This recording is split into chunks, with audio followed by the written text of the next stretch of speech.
Today we're going to read The Sour Grape by Jory and Pete Oswald. I'm a grape, a sour grape. Grrr. If somebody upsets me, I'll remember it. If somebody wrongs me, I won't forget it. If somebody insults me, I'll never ignore it. Nope. See that banana over there? That banana slipped and bumped into me. So I'm holding a grudge. See that orange? That orange didn't call me back for a week. Grudge. See that lime? That lime borrowed my scarf and never returned it. Grudge. I suppose I've gotten pretty thin skin for a grape. Nobody steps on this grape. Grrr. Granted, it wasn't always this way. I grew up in a close-knit bunch. There were about 3,000 of us in our little community. We were sweet to each other. You look nice today. So do you. No, you do. We all lived on a vine. Sure, it was a bit claustrophobic, especially when we were trying to get ready in the morning. Are you done in there? Come on. But my family was ripe with humor, goodwill, and warmth. We did our best with what we had. Are you gonna finish that? And for a while, I was the sweetest of the sweet. I said, please. I said, thank you. I brushed aside life's little annoyances. I knew how good I had it. Oops. Ha! No problem at all. But then one day, something changed in me. It was my birthday. I had rigorously and vigorously planned a big party for weeks. I'd sent out invitations with the date prominently displayed. Get this, I had a Ferris wheel, a magician, and hay rides. I had snacks upon snacks upon snacks. The highlight of the party, though, was a firework display, which would happen at sundown. I stood out front and waited for folks to arrive. I had a gigantic smile on my face. I waited. Everybody was a little late, it seemed. No big deal, no big whoop. So I waited. A tumbleweed rolled by. A coyote howled in the distance. Oh! Sigh. The sun sank behind the hills. And I waited. Nobody showed up, and I mean nobody. By the time the fireworks show started, with me as the sole spectator, I was scowling. I considered everybody I invited, and only one thought came to mind. Grudge, grudge, grudge, grudge, grudge. Grudge, grudge, grudge, grudge. After that, my personality became something else entirely. I went from a sweet grape to a bitter grape to a snappy grape. Who moved my chair? Finally, I became a sour grape. Grrr. I started holding minor grudges that eventually became major grudges. Why don't you watch out where you're going? I scowled so much that my face got all squishy. You know what? Don't even bother calling me back. I took my grumpiness out on others. Are you ever gonna return my scarf? And that's just how it's been. Day after day, week after week, month after month, grudge after grudge. But something happened recently that changed my thinking. I was getting ready to meet up with my friend Lenny, the only fella I know who's as sour as I am.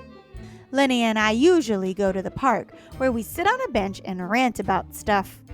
But just as I was heading out the door, I bumped my knee. Oof! After I bandaged myself up, I discovered I had a flat tire. Then I missed the bus, and the next bus was late. Finally, I got off at the wrong stop. Sheesh! By the time I arrived at the park, it was getting dark. Lenny was fuming and furious, with a frown and a furrowed forehead. His face looked all squishy. "We agreed to meet at exactly 4 o'clock. You're 3 hours late." I tried to explain why I was so tardy, but Lenny wouldn't listen. He'd already made up his mind. He'd formed a huge grudge, and he wouldn't budge. I couldn't believe it. How unfair, I thought. How ridiculous, I thought. How similar to the way I would react. Lenny was pretty worked up. He was pacing back and forth, emitting occasional grumbles. His tone was tart, so I gave him a little space. Besides, it was nice out. I noticed the sky changing colors, the melodic chirping of the birds, the evening breeze, the buzz of the park's insects coming alive at night. I suddenly felt grateful and peaceful and calm. Had I been missing all this simple beauty because I was too busy complaining? Meanwhile, old Lenny stormed off, muttering something about disrespect and lack of consideration. I'm pretty sure I heard him add a "brr" too. I walked home. I pulled a dusty box out from under my bed. There were old family photos inside. I spotted myself in one of the pictures. I was so sweet. I knew that little grape from the photo was still a big part of me, deep down. It would just take some work to get back there again. And that was the exact moment I found the invitation I had sent out for my infamous birthday party. The one where nobody showed up. It said May 31. But wait a minute here. My birthday was on May 21. Alas, I told everyone to come on the wrong day. Gulp. It was all my fault. I realized nobody's perfect, not even me. After that day, I started noticing other things too, like how remaining sour all the time is so draining. I'd wasted so much energy holding grudges when I could have easily cleared the air if I felt hurt. And yes, I still get upset from time to time, but that's okay, because now I talk and I listen and I work things out instead of just walking away. My sourness is fading. I'm letting go of all my grudges. And hey, it's working. Slip-ups happen. I'm just glad you're okay. Aw, thanks. That scarf looks sublime on you. Why don't you keep it? Really? You are the best. Aren't you glad we got to catch up? I'm so grateful that we did. Sure, sometimes I still let out a little grrr when I'm frustrated. Like this. Grrr. But then I move on. My face is less squishy too. Oh, and don't worry. Things are okay with Lenny again. Gosh, sorry I'm late. You must be furious.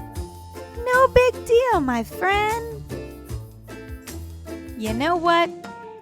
If you look at things in the right sort of way, and if you remember to be kind, considerate, forgiving, and grateful, life really can be pretty sweet. Yes, indeed.